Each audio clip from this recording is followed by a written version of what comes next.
오늘 하프타임 참된 쉼의 시간이라는 제목으로 하나님의 말씀 나눌 때에 이 맥주감사주의를 맞이하고 또 2023년 이 중반의 이 삶에 우리가 어떻게 우리의 삶을 돌아보고 어떻게 다음 후반기를 시작해야 하는지 깨우치는 은혜의 시간이 되기를 주님의 이름으로 축복합니다. 주일 예배는 저희가 마태복음 강해를 계속하고 있는데 오늘 맥주감사주일이고 또 의미 있는 날이어서 오늘만 다른 이 제목 설교로 설교 말씀을 나누도록 하겠습니다. 여러분, 제가 30대의 그 부목사 시절에 저에게 이 징크스와 비슷한 것이 하나 있었습니다.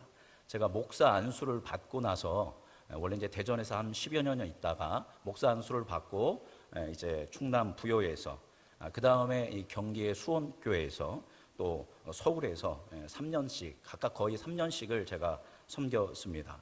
제가 주로 했던 사역은 청년부 사역을 제가 주로 맡아서 감당을 했습니다. 이제 부목사였지만 청년부는 좀 독립적이기 때문에 제가 이제 자체적으로 이렇게 청년부를 이끌어서 했습니다. 제가 그때 저의 신조 중에 하나가 완전 연소하자. 그러니까 나를 완전히 어떻게 하자? 불태우자. 왜냐하면 타다가 남으면 찌꺼기가 되고 쓰레기가 되니까 그러지 말고 내가 맡겨진 영혼들을 완전 연소해서 나를 불태워서 이 청년들을 훌륭한 청년도로 세우자라는 신념으로 밤이나 낮이나 새벽이나 휴일이나 할 거 없이 청년들을 만나고 열심히 그들을 이 제자 훈련을 열심히 했습니다. 그렇게 거의 3년씩 그렇게 했는데 결과적으로 어떤 결과가 나왔을까요? 부흥이 됐을까요? 안 됐을까요? 수적 부흥이 됐습니다. 그래서 어떤 교회는 4배가, 4배가 성장했고 어떤 교회는 2배가가 됐습니다. 제가 이제 이거 설교할 때 얘기하지 말라고 별거 아니면서 저희 사모가 대단한 것처럼 얘기하지만 그렇게 얘기하는데 어쨌거나 수치상으로 그랬습니다. 조그만 공동체를 좀 더 큰 공동체로 세웠고 또 사람들이 제자화되고 청년들이 담배를 끊고 술을 끊고 예배자로 서는 그런 일들이 일어났습니다. 그래서 그걸 보면서 저한테는 작은 부흥이었고 작은 어떤 그 변화의 경험이었지만 소소한 것이었지만 저에게는 큰 위로가 되었고 저에게 큰 경로가 되었던 것이 기억납니다. 굉장히 보람 있게 그렇게 사역을 했습니다. 근데 제가 주로 몇 년씩 사역이 됐죠? 3년씩. 여러분, 부목사는 거의 3년이나 2년에 한 번꼴로 교회를 옮깁니다. 왜냐하면 여러 가지를 경험하고 또 다른 교회를 경험하기 때문에. 그래서 제가 3년에 한 번씩 바뀐 게 큰 문제가 되지 않죠. 근데 문제가 하나 있었던 건 제가 징크스라고 말씀드린 거는 그 공동체가 수적으로 부흥하기도 하고 청년들이 변하기도 하는데 누가 문제가 일어났을까요? 저한테 문제가 일어나는 것입니다.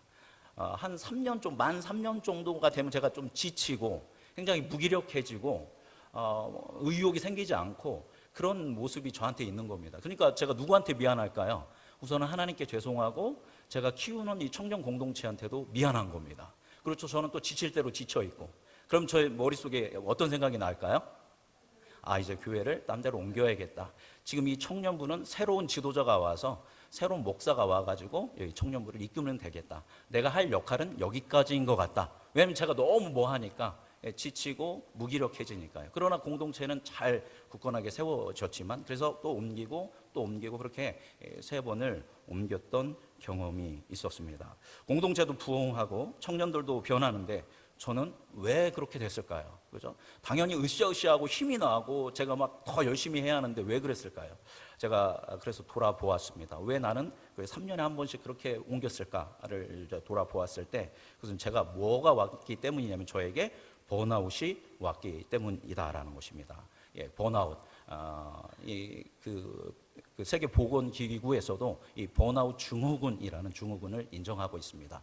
정식적 탈진, 소진 상태를 의미하는 것입니다. 어떤 직무를 맡는 도중에 극심한 육체적, 정신적, 정서적 피로를 느끼고 직무에서 오는 열정과 성취감을 잃어버린 그런 상황을 이야기하는 것입니다.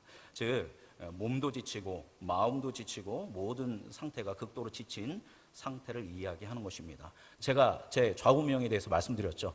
내가 어떻게 연소한다? 완전 연소한다. 연소는 탄다라는 얘기죠. 불완전 연소가 아니라 완전 연소한다 하니까 몇 년 동안? 3년 동안 제가 그때 또 젊지 않았습니까? 20대 30대였으니까 다 쏟아부어서 열정적으로 했던 것입니다. 그랬더니 3년 만에 저에게 뭐가 온 거예요?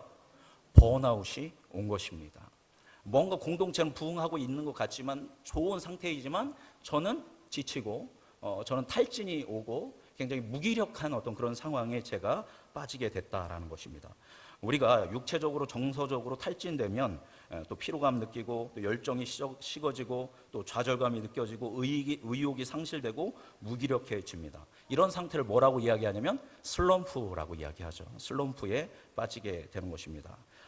여러분 중에서도 아마 이런 슬럼프를 경험한 분, 이런 침체를 경험한 분, 이런 번아웃을 경험한 분들이 분명 있을 것입니다. 그러니까 제가 돌아보니까 저는 3년마다 한 번씩 바꿨던 것이 무엇 때문이었던 거예요? 이게 싫어지고 뭔가 새로운 데를 가고 싶고 이랬던 것이 아니라 제가 무슨 상태에 왔기 때문에 번아웃이 왔기 때문에 또 새로운 데를 가면 또 충전을 해서 또 새로운 사역을 그렇게 감당하였던 것입니다. 그러니까 우리는 뭘 조심해야 돼요?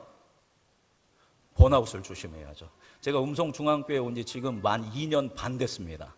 보시면 제가 만 몇 년 돼요? 내년 2월 되면 3년이 됩니다. 그러면 제가 뭐가 찾아올 수 있을까요? 번아웃이. 여러분 조심하시죠. 제가 번아웃이 되지 않도록 제가 뭐 할까요? 조심해야 한다는 걸 저는 지금은 알고 있습니다. 그전에는 몰랐지만 지금은 알게 된 것이죠. 그렇다면 번아웃이 되지 않기 위해서 우리는 어떻게 해야 할까요? 우선은 일과 쉼의 균형을 이루어야 돼요. 그냥 저는 막 다 퍼부었는 것만이 의인 줄 알았고 내가 정말 연수하는 것만이 하나님의 영광을 위한 것이고 청년들을 위한 것이라고 생각한 겁니다.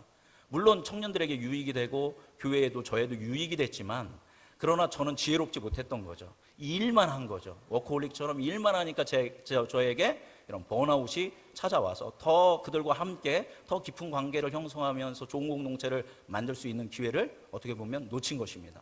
물론 그것이 하나님의 계획 가운데 이루어진 일일 수도 있지만요. 그래서 번아웃이 되지 않기 위해서는 열심히 일하는 만큼 무엇도 중요하다? 쉼과 안식, 휴식도 중요하다라는 것입니다. 그리고 번아웃이 오지 않기 위해서는 정기적으로 이 휴식을 정기적으로 나 자신을 돌아보는 그런 정비의 시간을 가져야 합니다. 그래서 오늘 설교 제목에 나와 있죠. 스포츠는 그 한 경기를 치를 때 이제 가장 많이 이제 회자되는 것이 이제 축구죠. 축구는 반드시 전반전과 후반전 사이에 뭐가 있어요? 하프타임이 있습니다. 바로 저 하프타임이 그 경기에 스포츠 경기 중에 전반전과 후반전 사이에 일정한 이 휴식을 갖는 시간입니다. 그런데 단순하게 저 시간은 그냥 육체적 쉼만을 하는 시간이 아닙니다. 전반전에 이 경기를 어떻게 했는지에 대해서 우리가 분석하고 우리가 뭐를 바꿔야 하는지에 대한 전략을 이제 감독과 코치진이 열심히 짭니다. 그럼 이제 선수들이 쉬고 있는 상황 가운데 이것에 대해서 이야기하고 후반전에 어떻게 게임을 할 것인지에 대한 작전 그리고 전략을 이제 이야기해 줍니다. 그리고 이제 후반전에 들어가게 되는 것이죠. 이것이 무슨 시간이다? 하프타임 휴식 시간입니다. 그래서 영화를 보면 그런 영화, 스포츠 영화 자주 볼 수 있습니다. 전반전에는 엄청 깨지는 거예요. 그래서 야, 소망이 없다. 그런데 이제 하프타임이 돼서 휴식 시간이 돼서 이제 모이면 감독이 이제 연설을 하는 거죠. 막 그 마음의 동기를 부여하고 우리가 이렇게 왔는데 우리가 승리해야지 않겠냐? 이 작전을 하면 우리는 승리할 수 있다라는 동기를 부여하죠. 그러면 이들이 막 마음이 뜨거워져서 할 수 있어, 할 수 있어, 막 이렇게 힘을 낸 다음에 이제 후반전에 나아가서 뭐를 이루어요? 역전을 이루는 그러한 스포츠 영화. 막 그런 걸 보면서 우리는 감동을 받게 됩니다. 그 영화에서 가장 감동적인 장면은 바로 그 하프타임에 그 감독이 이야기하는 것, 작전, 그리고 마음을 하나로 묶는 것. 그리고 마지막에 승리한 그 순간이 그 스포츠 영화에서는 가장 인상적이고 감동이 되는 시간이라고 우리가 볼 수 있습니다. 그런데 이 번아웃과 이 중요한 하프타임이 스포츠에만 있는 것이 아니라는 것입니다. 우리의 인생에도 동일하게 적용된다라는 것입니다. 우리가 하나님께서 우리에게 주신 생명과 사명을 온전히 감당하기 위해서는 먼저 뭘 조심해야 한다? 번아웃을 조심해야 합니다. 여러분 영적으로 우리가 번아웃이 올 수 있습니다. 혹시 여러분 가운데 신앙이 무기력하고 주일이 됐는데 교회 가기 싫고 기도는 해야 하는데 기도가 안 되고 성경을 읽어야 하는데 성경이 안 읽히고 그럼 여러분 어떻게 보면 무슨 상태가 온 거예요? 영적으로 번아웃이 온 것이다 라고도 볼 수 있습니다. 그러니까 자기 신앙을 한번 돌아봐야 한다라는 것입니다. 또 번아웃이 되지 않기 위해서 우리가 쉼과 회복의 그 하프타임을 잘 가져야 한다는 겁니다. 자기를 점검하는 시간을 정기적으로 가져야 한다는 겁니다. 성경에 보면 이 하프타임을 잘 보내서 승리한 사람들이 있고, 이 하프타임에 실패해서 완전히 무너진 사람들도 있습니다. 저희 이제 어제 우리 월삭 새벽 기도에 어제 굉장히 많이 나오셨는데, 새벽 예배에 저희가 사무엘 하 말씀을 묵상하고 있습니다. 이제 새벽 예배 때는 저희가 구약을 쭉 강해 설교하고 있는데요. 지금 사무엘 하는 누구에 대한 이야기냐면 다윗 왕에 대한 이야기입니다. 여러분, 다윗 왕이 어떤 왕입니까? 하나님의 뜻에 합한 사람입니다. 하나님의 마음에 합한 사람이고, 최고의 왕이고, 온전한 예배자이고, 온전한 믿음의 사람이 바로 이 다윗입니다. 예수님이 누구의 자손으로 오셨어요? 다윗의 자손으로 오셨습니다. 성경에 다윗의 자손으로 오셨다라고 쓸 정도면 다윗이 얼마나 중요한 인물인지 우리가 알고 있죠. 여러분, 다윗에 대해서 아는 정보들 있으시죠? 좋은 정보들 있을 거예요. 그죠? 다윗이 누굴 넘어뜨렸습니까? 골리앗을 넘어뜨렸습니다. 사울을 해하지 않고 기다렸습니다. 그리고 남유다의 왕이 됐고, 또 북이스라엘의 왕이 돼서 남북을 통일하는 왕이 됩니다. 그 다음에 이제 자기가 왕궁, 그 예루살렘을 또 정복했고, 또 왕궁을 짓고 살다가 야, 이거는 아니지 않냐. 그래서 여호와의 법궤를, 언약궤를 이제 기럇 여아림에서 옮겨 어디로 옮깁니까? 예루살렘으로 옮깁니다. 다윗의 장막 유명합니다. 예배자들이 구하는 그 예배가 바로 이제 다윗의 장막의 예배를 구할 정도로 온전히 거기에서 365일 예배가 드려지도록 그렇게 디자인했던 게 다윗입니다. 그러다가 다윗이 야, 내가 뭐를 지어야겠다? 성전을 지어야겠다. 그래서 성전을 지으려는데 하나님이 너는 너무 손에 피가 많아서 네 아들이 짓도록 하라. 그러지만 내가 너 마음의 그 온전한 중심을 보았다. 그래서 다윗과 언약을 맺게 됩니다. 그래서 그 다윗의 언약을 통해서 누가 오신 거예요? 예수님이 오신 겁니다. 이 귀한 언약을 다윗이 받게 돼요. 좋습니까? 안 좋습니까? 여러분, 다윗을 닮아가는 여러분이 되기를 바랍니다. 저도 다윗을 닮고 싶은 그런 사람 중에 하나입니다. 그런 하나님이 찾으시는 그 예배자, 주님의 마음에 합한 하나님의 사람, 그 사람이 다윗입니다. 자, 지금까지 여러분 이 이야기가 여러분이 알고 있는 다윗에 대한 얘기 전부 아닙니까? 거의, 그죠? 좋은 얘기는, 훌륭한 얘기는 거의 전부일 거예요. 근데 이 좋은 얘기들이, 여러분이 알고 있는 다윗에 대한 좋은 얘기들이 인생의 전반에 있었던 얘기일까요? 후반에 있었던 얘기일까요? 전반기에 있었던 일입니다. 다윗이 40 될 때까지 있었던 일입니다. 38에 남북 이스라엘의 왕이 되고 약 40살에 아마 이제 성전을 지으려고 했었던 이런 부분인 것 같습니다. 그때 이 전반기를, 그러니까 다윗은 뭐 한 거예요? 완전히 쏟아 부은 겁니다. 아까 저처럼 완전 뭐 한 거예요? 연소한 겁니다. 다 주님을 위해서 열심히 그렇게 헌신하고 충성을 했던 게 다윗입니다. 그래서 다윗의 황금기, 이스라엘의 황금기가 오죠. 그죠? 그러면 이제 여기서 뭐를 가져야 합니까? 오늘 말씀 본다면 뭐를 가져야 돼요? 하프타임을 가져야죠. 그죠? 이렇게 열심히 했으면 내가 좀 쉬고, 그 다음에 내가 이 40년의 인생을 어떻게 살았는지를 한번 돌아보고, 하나님이 나에게 이렇게 도우셨구나. 나는 이곳에 어떻게 반응했는가를 돌아보고, 그러면 이제 이 인생의 후반기를 내가 어떻게 보낼 것인가 하나님 앞에 쉼의 시간을 갖고 묻는 시간을 갖고 그것을 준비했어야 하는데, 다윗은 이 하프타임을 가졌을까요? 안 가졌을까요? 갖지 않았다라는 겁니다. 그러니까 그에게 아마 제가 생각하기에는 뭐가 왔다? 영적인 번아웃이 오게 된 겁니다. 영적인 번아웃이 되면 열정도 식어지고 동기부여도 잘 안 되고 무기력해집니다. 이제 암몬과 전투를 치르는데 다윗이 이 전투에 가지를 않습니다. 굉장히 중요한 전투였는데 그냥 요압이랑 부하들만 다 보냅니다. 이스라엘 전체가 거의 다 가서 전쟁을 치르는데 다윗은 갔을까요? 안 갔을까요? 안 가는 겁니다. 왜냐하면 무기력하니까요.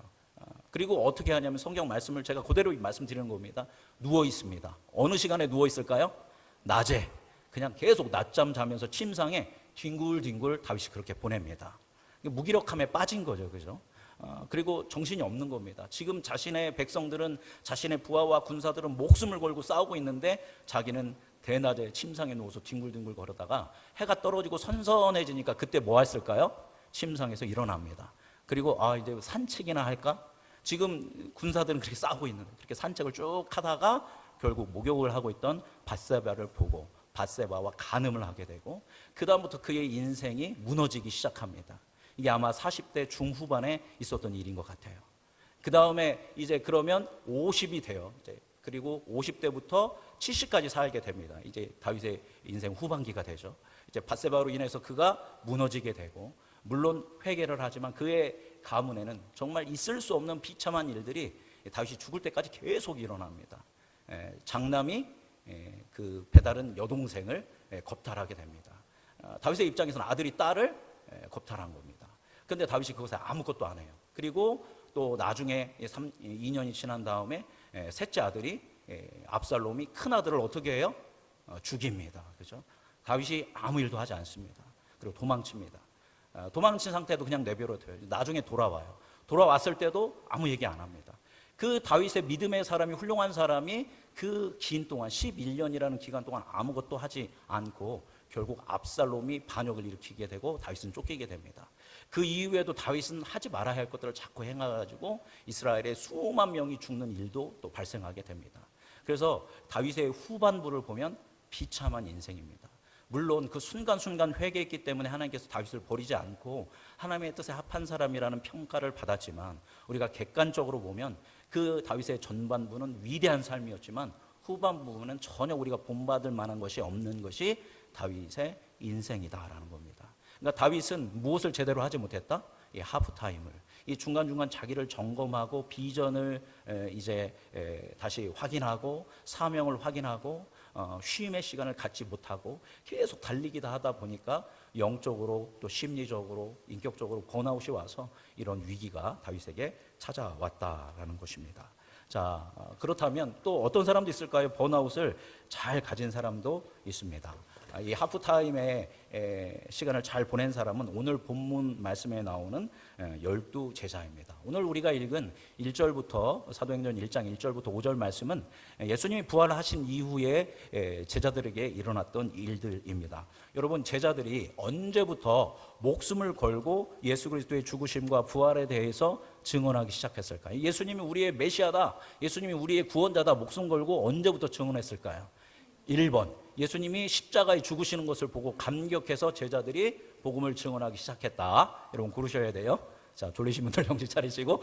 2번, 예수님이 부활하신 것을 보고 야, 역시 예수님이 사실이었구나, 예수님 부활하셨다, 죽으시고 부활하신 예수님한테 감격해서 막 기뻐서 나가서 복음을 전했다. 3번, 그 이후에 오랜 시간이 지나서 성령의 충만함을 갖고 복음을 전했다. 1번, 2번, 3번 몇 번입니까? 3번. 어떤 분 2번 하고 싶은 분도 있으신 것 같아요. 1번은 없으실 거고. 자, 오늘 본문 말씀 보니까 우리가 생각하기에는 그래야죠. 죽으셨어요. 그죠? 그리고 며칠이 지났어요? 3일이 지났어요. 근데 뭐 하셨어요? 부활하셨어요. 얼마나 큰 감격입니까? 야, 예수님이 말씀하신 대로 부활하셨구나, 예수님의 말씀대로 예수님이 우리의 구원자구나. 당장 달려가서 뭐 해야 돼요? 예수님의 죽으심과 부활에 대해서 증언해야죠. 제가 12제자 중에 하나였다면 저는 그렇게 했을 것 같아요. 그랬을 것 같은데 제자들이 그렇게 했을까요? 안 했을까요? 안 했습니다. 예수님이 그렇게 시키지도 않으셨어요. 오늘 본문 말씀 보니까 우리 3절 말씀 읽어볼까요? 우리 3절 말씀 같이 읽어보겠습니다. 1장 3절 읽어볼까요? 시작.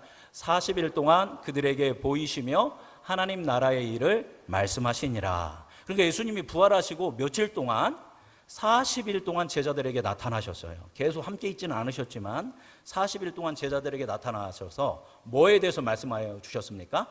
하나님 나라에 대해서, 정의와 사랑과 공의의 평화의 하나님의 나라에 대해서, 하나님의 다스림에 대해서, 예수님을 통해서 죽으심과 부활을 통해서 이것이 이루어진 것에 대해서 말씀해 주셨던 것입니다. 자, 그러니까 12명의 제자는 지금 뭡니까?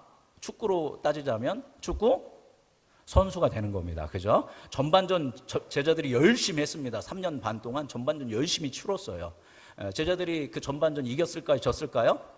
졌습니다. 다 도망쳤습니다. 예수님 나 몰라라 하고 다 도망쳤습니다. 전반전에서 완전 다 깨졌습니다. 한 사람도 끝까지 예수님의 곁을 지킨 사람이 없습니다. 자, 그러니까 이제 무슨 시간이 됐어요? 하프타임이 된 겁니다. 이제 휴식 시간이 되니까 짜잔하고 예수님이 나타나셨습니다. 그럼 예수님은 뭐가 되는 거예요? 축구 감독이 되는 거죠. 그래서 야, 전반전에 이래 너희들 이랬지. 근데 이렇게 되고 후반전은 너희들이 이렇게 해야 돼. 야, 후반전은 어떻게 할 거냐면 후반전에 누굴 내가 보내줄 거야? 성령을 보내줄 거야. 너희들 성령을 받을 때까지 기다려야 돼. 이제 성령 받으면 그때부터 이제 후반전 시작되는 거니까 그때부터 열심히 하면 분명하게 우리는 이 게임 이길 수 있어, 제자들아. 하면서 며칠 동안 40일 동안 하나님의 나라에 대해서, 그 전략에 대해서, 그리고 그들의 이전 상태와 지금의 상태와 이후에 나아가야 할 방향들에 대해서 분명하게 예수님은 코칭을 하셨다라는 겁니다. 그 작전 시간이 있었던 겁니다. 자, 그리고 예수님이 40일 후에 뭐 하셨어요? 승천하셨습니다. 자, 승천하신 다음에 제자들이 전하기 시작했을까요? 그러지 않았습니다. 우리 본문 말씀은 없지만 2장 1절에서 3절을 읽겠습니다. 사도행전 2장 1절에서 3절, 여러분 성경 찾으셔서 읽으시기 바랍니다. 화면에는 없습니다. 같이 읽어보겠습니다. 시작. 오순절 날이 이미 이르매 그들이 다 같이 한 곳에 모였더니 호련히 하늘로부터 급하고 강한 바람 같은 소리가 있어 그들이 앉은 온 집에 가득하며 마치 불의 혀처럼 갈라지는 것들이 그들에게 보여 각 사람 위에 하나씩 임하여 있더니. 아멘. 무슨 날이 됐대요? 오순절이 됐다라는 겁니다. 예수님이 부활하시고 오순절까지 며칠이에요? 50일입니다. 예수님이 부활하시고 며칠 후에 승천하셨습니까? 40일 후에 승천하셨습니다. 그러면 승천하시고 오순절까지 며칠이 남았어요? 10일이 남았습니다. 10일 동안 제자들은 뭐 한 거예요? 열심히 예수님이 약속한 예수님의 작전, 뭘 받기를 기다렸냐면 성령 받기를 기다려서 마가의 다락방에 모여서 이 120명의 사람들이 함께 기도하고 예수님의 말씀에 대해서 함께 나누고 묵상하고 그런 은혜의 시간을 분명하게 가졌을 것입니다. 그리고 이제 50일차가 됐을 때 드디어 성령의 불같이 바람같이 임하시는 성령의 역사가 임합니다. 그리고 제자들이 그 성령의 충만을 받고 나아가서 목숨을 걸고 예수 그리스도를 증언하기 시작합니다. 하나님 나라에 대해서 전파하기 시작합니다. 그러면서 뭐가 탄생했어요? 교회가 탄생했습니다. 우리 음성중앙교회 생일은 76년 전이 아니라 몇 년 전이에요? 2000년 전입니다. 그 오순절 성령 강림의 사건을 통해서 우리 교회가, 모든 교회는 그때 탄생되어지고 교회가 교회를 세우고 이 세상의 모든 교회는 공교회로 하나 되는 교회인 것이다라는 겁니다. 그 은혜가 바로 이 제자들의 삶을 통해서 일어났고, 이제 제자들은 후반전에서는 졌을까요? 이겼을까요? 당연히 완승했습니다. 12명 다 순교했고, 대부분 이제 한 명 빼놓고 다 순교했고, 그들이 있는 곳에 하나님의 부흥의 역사가 일어났고, 수많은 사람들이 하나님을 믿고 하나님의 나라가 세워지는 역사가 일어났습니다. 사탄이 아무리 압박하고 아무리 두렵게 하더라도 그것에 흔들리지 않았다라는 겁니다. 그들이 그럴 수 있었던 것은 뭐의 시간을 가졌다? 이 하프타임의 시간을 잘 갖고 회복과 성령으로 충만해지고 이후의 삶을 어떻게 살 건지를 잘 디자인했기 때문에 이 하나님의 예수 그리스도의 인도하심 따라 그 위대한 일을 감당했다라는 것입니다. 한 사람만 더 본다면, 이 이제 제자들이 50일의 하프타임을 가졌다면 이 사람은 하프타임의 시간이 굉장히 길었습니다. 예수님과 거의 학자들은 동갑으로 보는 사람이 있습니다. 예수님과 나이가 연배가 비슷한 사람 누구냐면 사울이라는 청년이었습니다. 사울이라는 청년이 예수님과 비슷했고, 이 사람이 나중에 뭐가 되죠? 바울이 됩니다. 바울은 몇 세에 순교하게 되냐면 AD 64년에 로마에 불이 나는데 네로가 그게 기독교인들이 불질렀다 하면서 기독교를 박해하거든요. 바로 그 네로 박해 때 바울이 65년에 순교하게 됩니다. 그러니까 다메섹 도상에서 예수님을 만난 게 딱 인생의 어느 시점이에요? 하프타임입니다. 그때 다메섹에서 예수님을 만납니다. 이 바울의 전반전도 치열했습니다. 바울 누구의 사람이었냐면 하나님의 사람이었습니다. 바리새파인으로 말씀대로 살기 위해서 힘쓰고 애쓰고 어떻게든 더 온전한 말씀을 알기 위해서 예루살렘까지 유학 와서 가말리엘에게 하나님의 말씀을 배웠던 사람이 바울입니다. 사울입니다. 그러나 방향성이 잘못됐죠. 그러다가 이제 뭐 35 정도 이 정도의 나이에 다메섹 도상에서 예수님을 만나게 됩니다. 자, 이제 그 다음에 이제 하프타임이 됐으니까 이 시간을 보내고 이제 일을 하기 시작해야겠죠. 그래서 바울은 어떻게 했냐면 그걸 받고 나자마자 열심히 복음을 증언하면서 핍박도 받게 됩니다. 그러다가 어디로 가게 되냐면 아라비아 사막으로 3년 동안 가게 됩니다. 이제 갈라디아서 1장을 보면 그가 그렇게 가 있는 이야기가 1장을 보면 갈라디아서 1장 17절 18절 보면 아라비아 사막에서 3년을 있던 것을 봅니다. 그리고 다시 예루살렘에 와서 또 제자들을 만나게 됩니다. 그런데 거기서 또 복음을 전하다가 또 여러 가지 공격을 받게 됩니다. 그래서 이 제자들이 이 바울을 이때는 사울이죠. 사울이라는 청년을 가이사랴로 보냈다가 가이사랴에서 사울의 고향인 다소로 보내게 됩니다. 제가 설교 시간에 많이 말씀드렸습니다. 이 다소에서 몇 년 있었을까요? 10년을 있게 됩니다. 10년을 이제 보내게 되고, 그럼 총 몇 년이 지난 거죠? 13년이 지난 거죠. 이제 아라비아 사막까지 13년이 지난 다음에 이제 누가 방문하게 되냐면 이제 바나바가 이제 안디옥 교회가 너무 부흥하니까 혼자 하기 어려우니까 이제 바울을 불러서 부목사로 이제 함께 사역을 하게 됩니다. 그렇게 하고 이제 바나바와 함께 어디에 찾아오냐면 이제 예루살렘에 찾아옵니다. 그래서 갈라디아서 2장 1절을 보면 14년 후에 자기가 예루살렘을 방문했다라고 이렇게 이야기하고 있습니다. 그 다음부터 안디옥에서 사역하고 1차, 2차, 3차 전도여행, 로마 전도여행, 소바나 전도여행, 그렇게 하나님의 사역들을 위대하게 하면서 하나님의 교회를 세우고 몇 세에 65세 가량의 순교를 하게 됩니다. 여러분, 사도 바울이 뭐를 썼습니까? 로마서, 고린도전서, 고린도후서, 갈라디아서, 에베소서, 빌립보서, 골로새서, 데살로니가 전후서, 디모데 전후서, 디도서, 빌레몬서까지 썼습니다. 신약 성경의 3분의 1 이상을 누가 기록했어요? 다윗이 기록했습니다. 바울이 기록했습니다. 그리고 여전히 그 바울이 개척했던 그런 교회들이 유적지로 여전히 지금 남아있는 것을 볼 수 있습니다. 이렇게 바울이 위대한 사역을 할 때 그의 하프타임이 있었는데 바울의 하프타임은 50일이 아니었어요. 몇 년이었습니까? 자그마치 몇 년이요? 13년입니다. 13년, 아라비아 3년, 그리고 다소에서 10년 동안 바울이 무슨 일을 했는지 성경에 기록되어 있지 않습니다. 아마도 전도도 하기도 했을 것이고, 그렇지만 그는 누구와 함께하는 시간, 하나님과 함께하는 시간, 그리고 자기가 구약을 통해서 배웠던 것들에 대한 진리를 복음으로 재검증하는 시간을 가졌을 것이고, 이후에 하나님 내가 어떻게 쓰임 받아야 합니까? 이방인의 사도로 쓰이신다고 했는데 내가 어떻게 해야 합니까? 하면서 그것을 기도로 준비했을 것입니다. 그래서 바울 역시 이 하프타임을 통해서 위대한 하나님의 사람으로서 쓰임 받은 것을 볼 수 있습니다. 또 바울은 그 번아웃이 오지 않도록 1차 쉬고 2차 쉬고 3차 쉬고 자신의 그 삶을 그 완급을 조절하면서 전략적으로 계속적으로 이렇게 사역을 한 것을 볼 수 있습니다. 이제 제가 제 인생의 전반기에 대해서 말씀드렸죠. 전반전에서 번아웃 됐었다고요. 그죠? 3년. 저도 이제 그러다가 38, 39살이 됐을 때 이제 서울에서 있었을 때입니다. 제 입장에서는 대전에 있다, 부여에 있다가 또 수원에 있다가 서울에 있다, 점차 큰 교회로 또 갔습니다. 이제 서울에 있었던 교회는 이제 1,000명 이상 되는, 1,000명 가량 되는 교회였고, 그래서 그곳에 있다가 이제 또 좋은 자리로 가면 되는 그런 시점이었는데, 또 역시 저에게 뭐가 찾아왔을까요? 번아웃이 찾아왔습니다. 완전한 번아웃은 찾아오지 않았고, 이게 뭔가 내가 잘 조절해야겠다라는 생각이 들었고, 그래서 사모와 함께 상의를 하고, 그럼 우리가 뭐를 갖자? 자, 무슨 타임?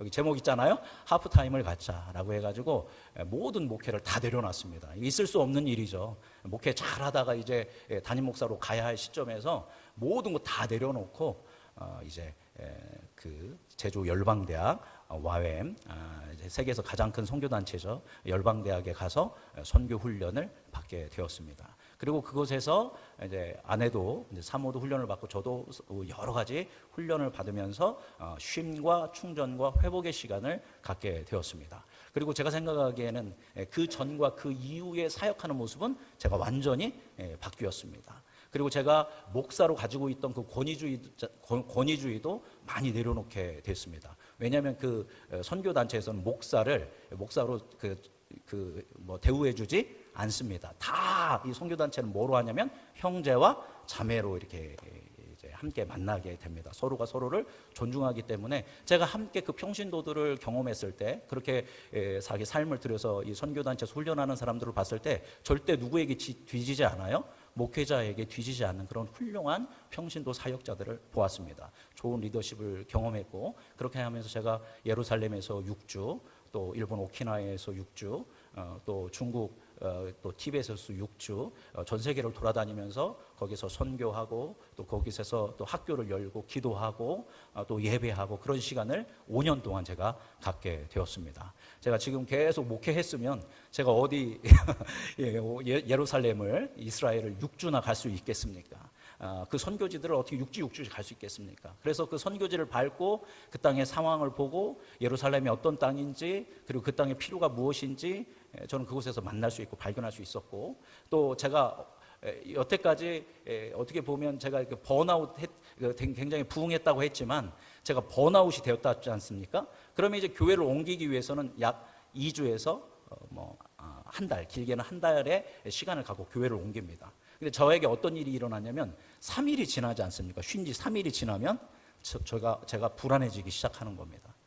벌써 3일만 쉬어도 내가 의미 없는 존재 같고, 내가 이렇게 쉬어도 되나? 나는 뭐 해야 돼요? 빨리 하나님의 일을 해야 하는데 이렇게 쉬어도 되나? 그러니까 쉴 줄을 모르는 거예요. 그러니까 앞서서 일했던 것들이 어떻게 보면 주님에 대한 충성도 있었지만 이 일을 통해서 나를 증명하려고 하는 그런 불안감도 있었던 겁니다. 쉬지를 못했습니다. 그래서 저희 집사람한테 제가 쉬고 싶어요 이런 말 하면, 아이고 3일만 돼도 몸이 근질근질하는 사람이 뭘 쉬고 싶다고 얘기하냐고 이렇게 이야기할 정도였는데, 이제 이 선교단체에서 훈련을 받으면서 쉼의 시간, 하프타임을 어떻게 가져야 하나, 나를 어떻게 점검해야 하나를 시간을 가졌고, 또 하나님을 교리적으로만 알고 성경적으로 이성적으로만 그렇게 좀 알았던, 물론 제 신앙에 체험이 없는 건 아닙니다. 많은 신비한 체험이 있었지만 그런 식으로 알았던 하나님을 이 선교 훈련의 시간들, 제가 또 많은 학교들을 섬기면서 구체적이고 실제적이고 현실적이고 지속적인 믿음, 내가 하나님을 찾고 나와 함께하는 어떤 그런 훈련들을 이 하프타임을 통해서 제가 가질 수 있었습니다. 그래서 5년 동안 하프타임을 갖고 3년 동안 대전에 있다가 이렇게 또 우리 음성중앙교회에 또 하나님의 뜻이 있어서 이곳에 왔습니다. 그래서 저는 3년 지난다고 번아웃 올까요, 안 올까요? 걱정하지 마십시오. 저에게 번아웃 오지 않습니다. 오길 바라시는 분은 없으시죠? 분명히 번아웃 오지 않을 것이고, 오히려 더 강해지고 더 하나님을 향해서 나아갈 수 있을 거라고 저는 그렇게 믿고 구하고 기도하고 있습니다. 이와 같이 뭐가 중요하다? 하프타임이 너무나도 중요하다라는 것입니다. 이제 우리 오늘 이 설교를 우리가 나눈 이유가, 지금 우리 음성중앙교회는 전반전을 마쳤습니다. 그죠? 우리 교회만이 아니라 여러분 개인 저도 마찬가지고 2023년이라는 이 게임을 하면서, 이 경기를 하면서 우리는 전반전을 6개월을 마쳤습니다. 우리 음성중앙교회로 본다면 우리 음성중앙교회 가운데 전반전에 어떤 일이 일어났을까요? 우리 주일에 오후에 소그룹 예배를 드리던 것을 오후 찬양 예배와 기도하는 예배로 바꾸었고, 청년들이 이 예배를 섬기겠다고 결정해서 3주간, 2주인가요? 3주간 예배 세미나를 해서 우리 청년들이 찬양 인도를 하면서 오후 예배를 섬기기 시작했고, 2023년에 월삭 새벽 기도회를 시작했습니다.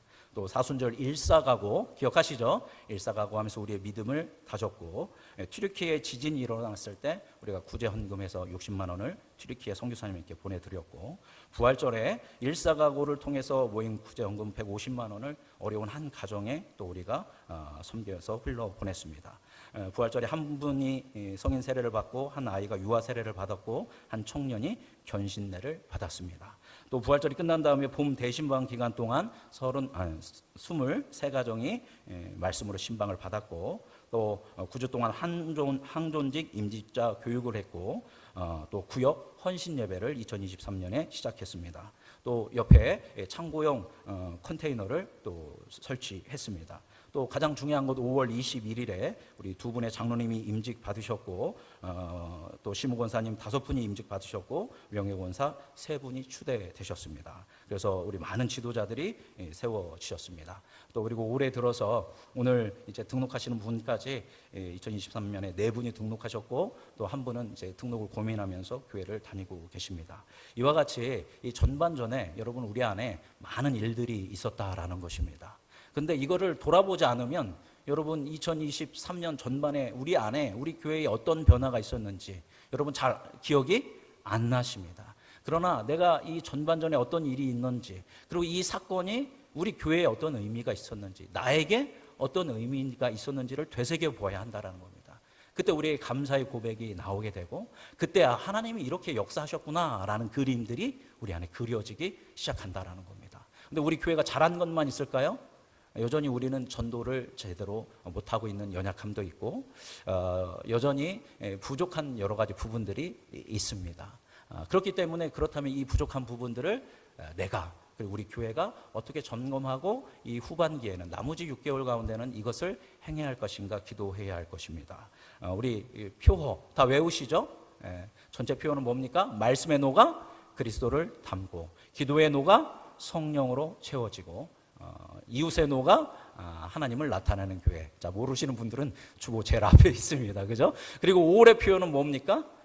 신앙생활에서 생활신앙으로, 또 신자에서 제자로. 우리는 이 표현을 가지고 주님이 원하시는, 주님이 기뻐하시는 하나님의 나라를 확장하는 교회가 되기 위해, 그러한 성도가 되기 위해, 제자가 되기 위해 애쓰고 있습니다. 여러분 한 분 한 분을 새벽에 기도할 때마다 그러한 그리스도인이 되시기를 원하면서 중보기도 하고 있습니다. 그렇다면 이제 2023년 남은 6개월에는 이 일들을 이루기 위해서 우리는 힘을 다해야 할 것입니다. 7월에는 주일학교 여름성경학부가 있고 중고등부 여름 청년 수련회가 있습니다.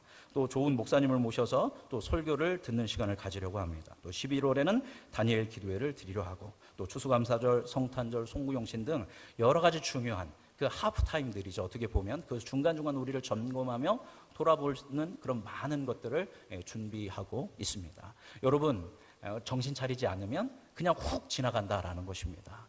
여러분 지금 무슨 타임이라고요? 2023년 하프타임입니다. 하프타임에 누구를 만나야 돼요? 감독님 만나야죠. 그죠? 여러분 감독님은 누구세요?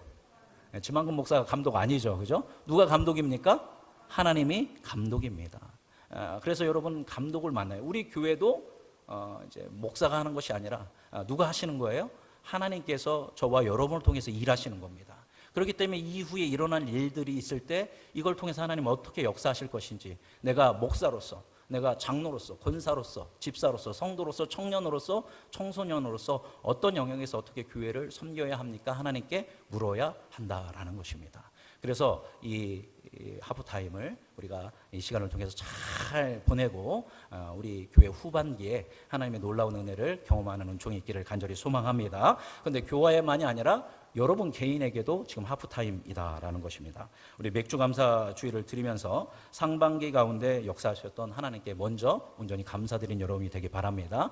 하프타임은 쉬어야 돼요. 그죠? 근데 여러분 쉬시는 여러분이 되기 바라요. 근데 내가 쉴 시간이 어디 있어? 이렇게 하실 수 있는데, 여러분 제가 생각에는 이 7월 2주에서 한 7월 한 달 정도 여러분 시간 중에서 30분에서 1시간을 누구 앞에 머무는 시간, 하나님 앞에 머무는 시간을 가지시기 바랍니다. 분주했던 모든 것을 내려놓고, 이게 무슨 시간이에요? 쉼의 시간이 되는 겁니다. 쉬는 것은 막 퍼져서 쉬는 게 아닙니다. 많은 사람들이 쉰다고 하면서 그간 못 봤던 유튜브를 누워서 2시간, 3시간 막 이렇게 보는 겁니다. 그럼 이게 쉼이 될까요? 쉼이 되는 것 같지만 더 정서적으로 피곤해지고 더 복잡해지는 겁니다. 쉼은 그냥 늘어져 있는 게 아니에요. 쉼은 내가 못했던 거 마음대로 하면서 그냥 쾌락을 추구하는 시간이 쉼의 시간이 아니라, 쉼의 참된 의미는 회복의 시간이고 충전의 시간입니다. 육체적으로 어려웠던 것들을 좀 내려놓고, 정서적으로 복잡했던 걸 내려놓고 누구 안에 머무면서, 하나님 안에 머무면서, 지난 6개월 하나님 내 삶 가운데 이렇게 역사하셨군요. 이런 부분 제가 부족했군요. 주님, 그런데 이렇게 인도해 주셔서 감사합니다. 지금 제 모습이 이렇습니다. 주님, 후반기에는 이렇게 했으면 좋겠습니다. 하나님 어떻게 하길 원하십니까? 물으면서 이 하프타임을 2주에서 4주 정도 여러분 꼭 가지시기 바라요. 네. 아멘 하시는데 아멘 소리가 모기 소리 같습니다. 하프타임 갖는 여러분이 되기 바랍니다. 아멘. 근데 하프타임을 가졌는데 어떻게 가져야 할지 모르시겠죠? 제가 알아서 하프타임 잘 가질 수 있도록 주보에 준비했습니다. 잠깐 주보를 펴보실까요? 가운데 부분에 있습니다. 3면에 보면 2023 하프타임이라고 쓰여 있습니다. 그래서 전반기를 돌아봄에서 감사했던 일들, 그 다음에 힘들었거나 속상했던 일들을 한번 경험해보고, 그때 하나님이 내가 감사하는 일들을 할 때, 또 내가 속상한 일들을 할 때 하나님은 어디서 무엇을 하고 계셨나, 분명히 여러분과 함께 하셨을 겁니다. 근데 하나님은 어떤 마음이었을까 묵상해보고 기록해보시고, 중요한 건 이 4번입니다. 1월보다 지금 더 내가 예수님의 성품을 닮은 변화가 있는가. 제일 여러분 그리스도인으로 중요한 것은 성품의 변화입니다. 그래서 제가 목록 써놨습니다. 사랑, 희락, 화평, 오래 참음, 자비, 양성, 충성, 온유, 절제, 온유, 긍휼, 거기 써있죠. 그래서 여러분이 1월 달부터 보다 내가 좀 더 사랑이 많아졌다 하면 뭐를 쳐면 돼요? 거기에 동그라미를 치면 됩니다. 그런데 1월부터 보다 내가 사랑이 식었다 하면 세모표를 치시면 됩니다. 여러분 중요한 건 내가 얼마나 종교적으로 열심히, 당연히 중요하죠. 종교적으로 우리가 신앙생활 열심히 하는 것도 중요하지만 진짜 중요한 거는 내 성품이 누구를 닮아야 한다? 하나님을 닮아야 한다. 그러면 여러분 신앙생활은 당연히 잘하게 돼 있어요. 하나님의 성품을 담는다면. 그래서 내가 이 6개월 동안 얼마나 닮아갔는지 체크해 보고, 만약에 내가 부족한 게 있다면 나머지 몇 개월 동안, 6개월 동안, 그래서 12월이 됐을 때는 이 모든 것에 동그라미가 돼서 내가 좀 예수님을 더 닮아서 주위 사람들에게 야, 저 사람 진짜 예수님 같아. 믿지 않는 사람도 예수 믿는 사람은 다르구나라고 하는 그런 영적인 변화가 일어나기를 간절히 소망합니다. 2023 후반기에는 가정에서, 교회에서, 일터에서 각자 제자로서의 삶의 영역에서 내가 어떻게 나아가야 합니까? 주님께 묻고 기록하시는 시간을 좀 가졌으면 좋겠습니다. 최소 2주에서 최대 한 달, 4주 동안 해서 여러분 하루하루에 꼭 시간을 내서 하나님 앞에 머물면서 기도하면서 이거 꼭 작성해 보시기 바랍니다. 분명 제가 말씀드리지만 작성하고 기도하는 분들은 2023년 12월에 다른 모습이 되실 겁니다. 그러나 작성하지 않는 분들은 제가 말씀드리지 않겠습니다. 자, 그래서 우리의 뭐를 제대로 준비해야 한다? 하프타임을 제대로 갖고 이제 우리 후반기를 잘 준비하여서 이제 우리 음성중앙교회가 여러분 개개인이, 여러분 가정이, 여러분 일터에서, 직장에서 거룩한 생명력을 흘러보내는 은혜가 여러분 삶 가운데 있기를 예수 그리스도의 이름으로 축복합니다. 기도하겠습니다.